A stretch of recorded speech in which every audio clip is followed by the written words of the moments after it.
Ele viveu o dia a dia de uma família no Paquistão. Eu vou conversar com o jornalista Fernando Scheller.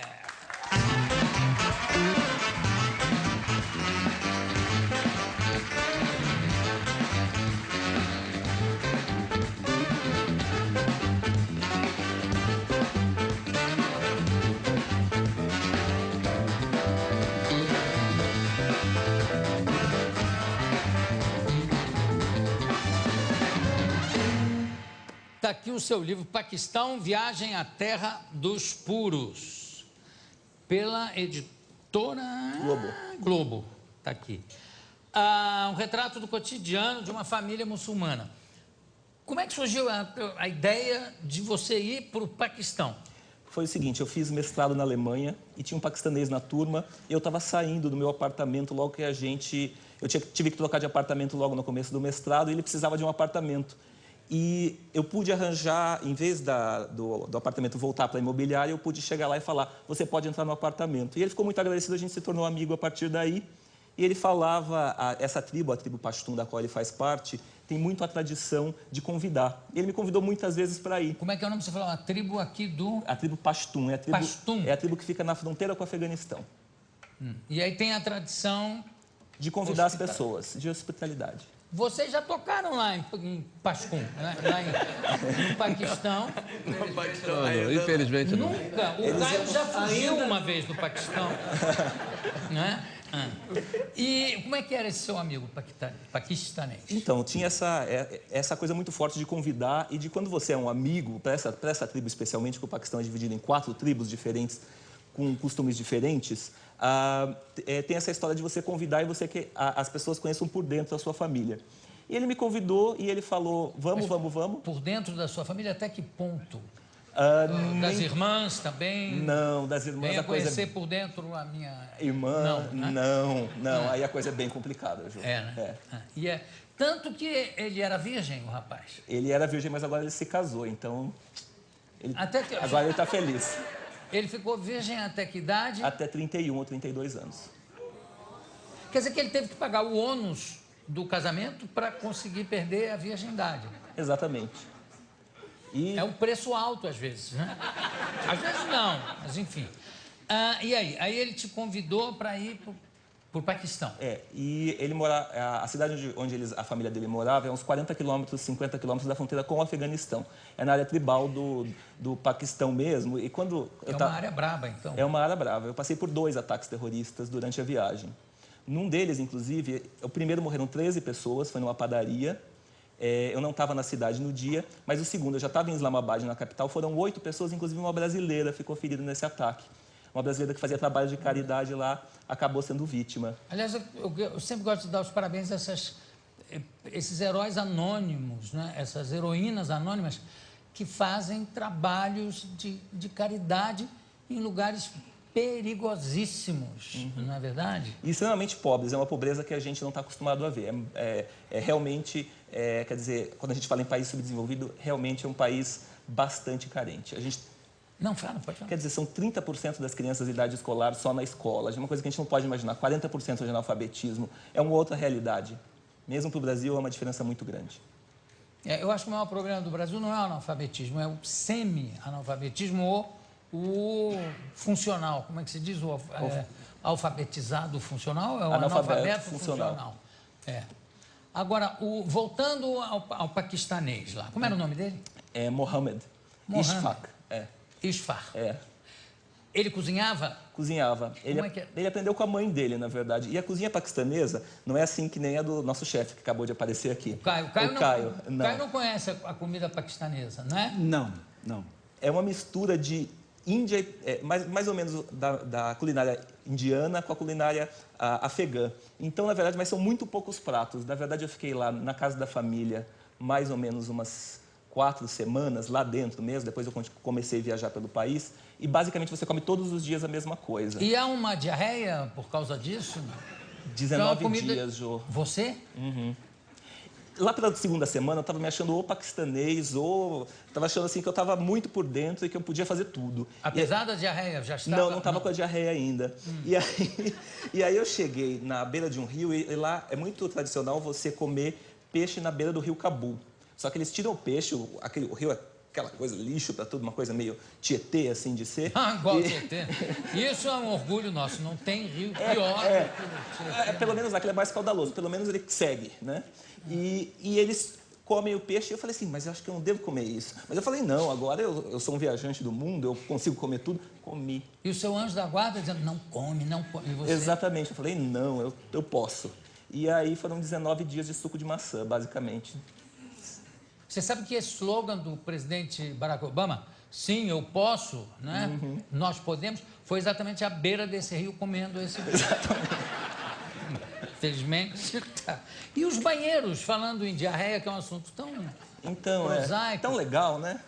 Os banheiros eram muito difíceis, porque lá é o que chama de privada turca, essa que a gente só vê em parada de caminhão aqui no Brasil, que é basicamente um buraco no chão. Com dois pés, com duas pegadas. Exatamente. E você, assim... Aliás, sem querer interromper, já interrompendo, eu nunca vi um pé daquele tamanho que tem os...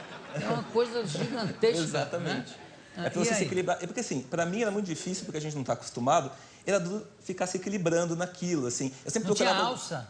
Não tem nada. É assim, é muita técnica. É uma técnica que eu não dominei nesses dias todos. Eu sempre estava achando uma torneira para ficar me...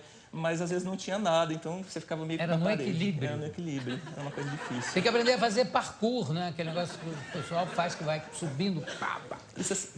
Mas é impressionante, não? E a limpeza desses banheiros, como é que é? Então, eu acho que, na verdade, assim, quando a gente vai para outra cultura, a gente acaba muito surpreso de como as coisas são, né? Eu acho que pelos banheiros que eu vi lá, não tem muito conceito, ele tem conceito de que o banheiro se limpa sozinho, entendeu? Então, assim, você vai...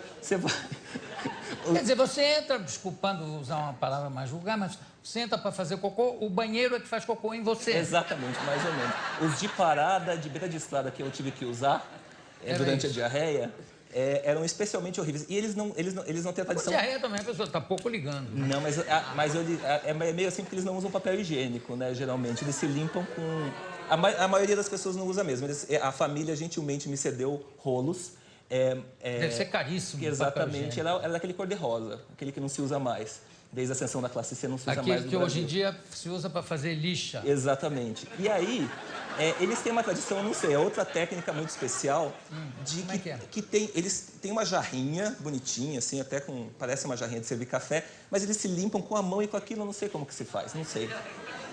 Mas é tradição, com a mão, quer dizer, jogam a água na mão e... Não é nem uma torneira, não é nem não. É um bidê manual. Exatamente.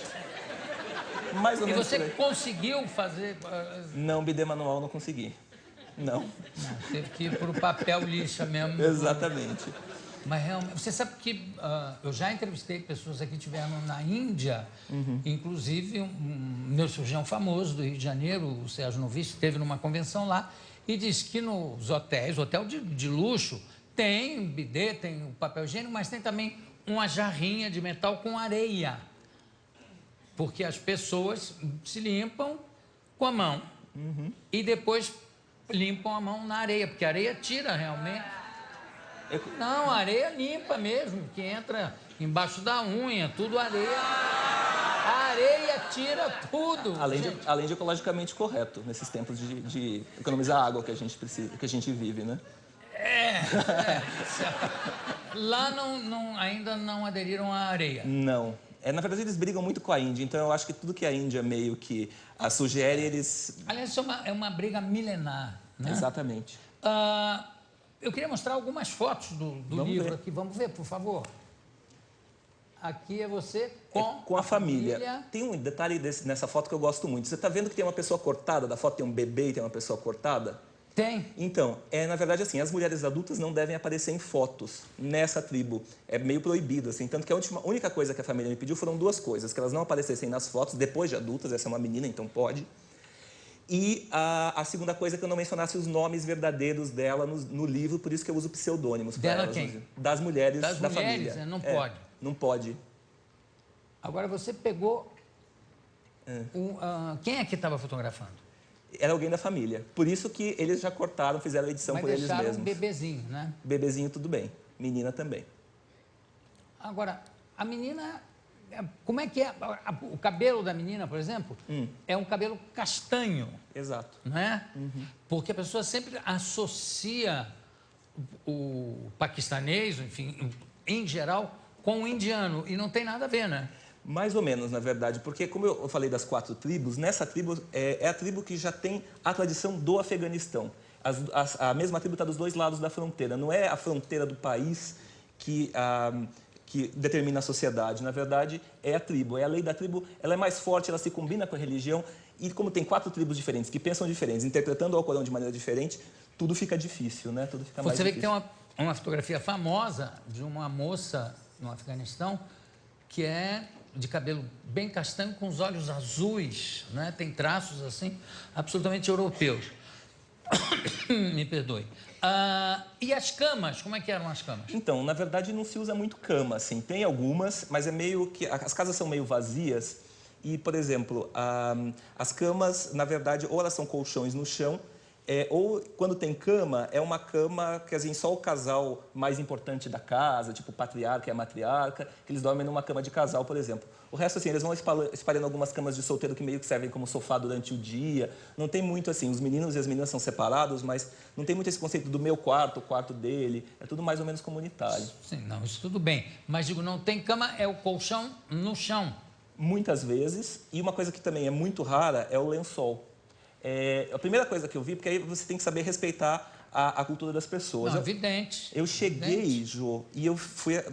No primeiro dia eu fiquei num quarto que era um quarto assim do hóspede especial. Depois eu fiquei com eles se acostumaram comigo, acabou o tratamento super especial. Mas assim, eu tirei a colcha e vi o colchão. Aí eu botei a colcha de volta e não abri a boca. E aí passou, e eu falei assim, nossa, que saudade de um lençol, né? Chegou lá pelo 30º dia de viagem, fui para Islamabad e vi um hotel, e o hotel tinha um lençol branco, assim, tanto que tem um dos capítulos do livro que chama Um Caso de Amor com os Lençóis Brancos, e não nos Lençóis Brancos, porque aquele lençol era uma miragem, praticamente. Você não roubou o lençol do hotel? Não roubei, porque depois eu continuei no hotel um tempo. Aí depois um pessoal da embaixada brasileira me convidou para ficar com eles e foi justamente um dia anterior do ataque terrorista, lá em Islamabad. Que loucura isso, né? Quer dizer, além de tudo, há esse cotidiano do terror, né? Exatamente, porque eu acho que uma coisa que é importante é dizer que, por exemplo, a gente teve esse ataque agora no domingo, que teve 40 pessoas mortas numa mesquita. Você vê que as pessoas, na verdade, não são os terroristas. Quer dizer, existe uma associação meio injusta nisso.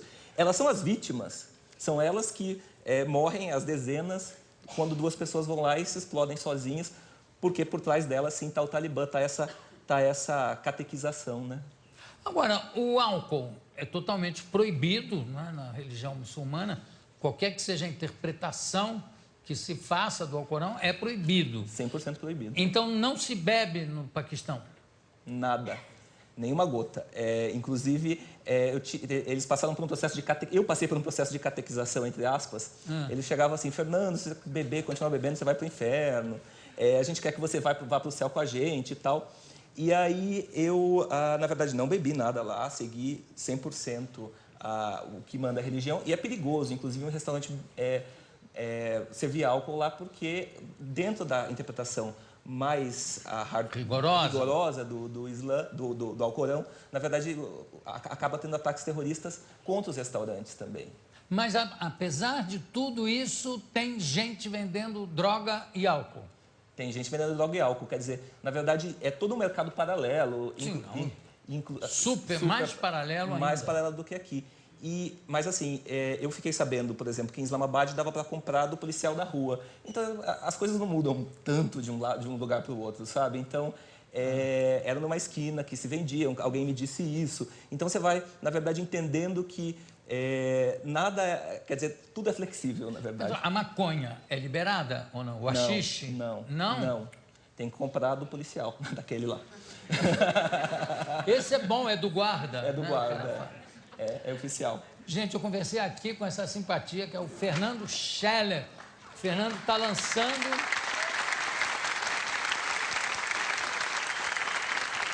Paquistão, Viagem à Terra dos Puros. Você já conhecia esse seu amigo paquistanês? Há quanto tempo quando ele te convidou para ir para lá? Há mais ou menos um ano, quando ele me convidou. Só que aí eu tinha que arranjar um motivo para ir para o Paquistão. Aí eu falei, tudo bem, eu quero ir para o Paquistão, mas você concorda aí que eu escreva um livro sobre a sua família?